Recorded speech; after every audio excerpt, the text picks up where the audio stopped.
Hello बच्चों, चलिए प्रश्न देखते हैं। सामान्यतः फास्फोरस और नाइट्रोजन आयनों की भूमि में कमी हो जाती है क्योंकि वे पाए जाते हैं। तो प्राय क्या होता है यहाँ पर, चलिए देखते हैं। सबसे पहले हम लोग मुख्य अवधारणा देख लेते हैं। मुख्य अवधारणा, हम जानते हैं कि पौधों को पोषक पदार्थों की आवश्यकता होती है।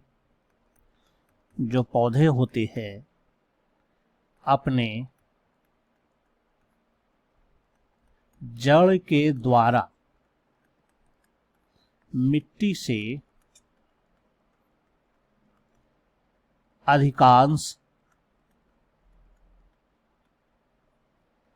पोषक पदार्थों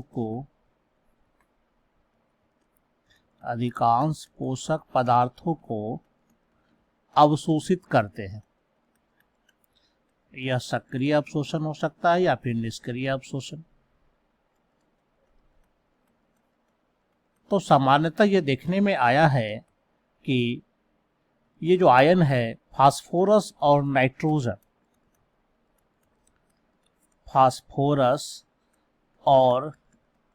नाइट्रोजन, चूंकि इससे संबंधित प्रश्न है,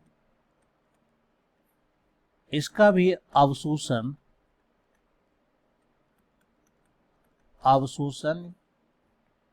पौधा जो है भूमि से ही करता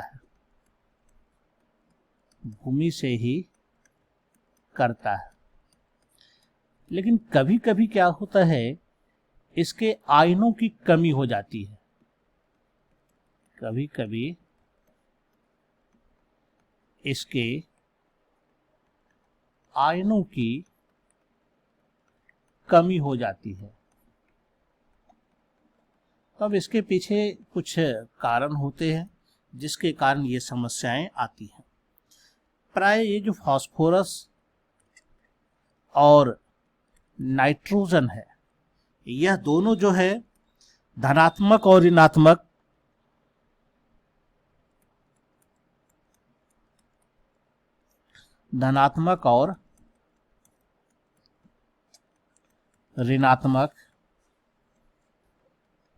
दोनों आवेश के रूप में यह पाई जाती है, और यह जो होता है अनिश्चित मिश्रण के रूप में यह पाया जाता है। यह जो है अनिश्चित मिश्रण के रूप में यह पाया जाता है। कारण क्या है कि इसकी जो आयनिक अवस्था होती है -3 से +3 इसकी आयनिक अवस्था होती है। अब इसके कारण क्या होगा कि ये जो मौजूद है यहाँ पर फास्फोरस और नाइट्रोजन, ये यहाँ पर क्या करेगा, न्यूक्लिक अम्ल, यह यहाँ पर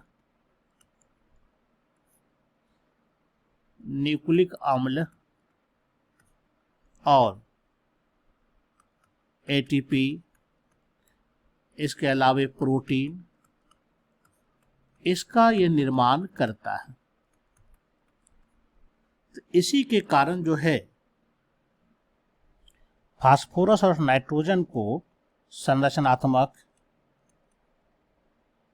तत्व कहा जाता है, और इसी संरचनात्मक तत्व के कारण ही मिट्टी में फास्फोरस और नाइट्रोजन आयनों की कमी हो जाती है। चलिए विकल्प देखते हैं कि विकल्प में कौन सा उत्तर है। पहला कहता है उदासीन आयनों ग्रुप में, तो उदासीन आयनों ग्रुप में नहीं पाया जाता है। ये धनात्मक और ऋणात्मक दोनों आवेश के रूप में होते हैं। दूसरा कहता है ऋणात्मक आवेशित आयनों ग्रुप में, तो ये भी गलत हो जाता है। तीसरा धनात्मक आवेशित आयनों ग्रुप में, ये भी गलत है। तो यह वास्तव में दोनों आवेशों ग्रुप में, जो कि डी में है, और यह अनिश्चित मिश्रण के रूप में होता है। तो हमारा यहाँ पर देख सकते हैं यह अनिश्चित मिश्रण भी है और दोनों आवेश भी है। इसका मतलब सही उत्तर जो यहाँ पर होगा वो हमारा डी नंबर होगा। तो डी नंबर हमारा बिल्कुल सही उत्तर हो जाएगा। आशा करता हूँ आप समझ गए होंगे। धन्यवाद।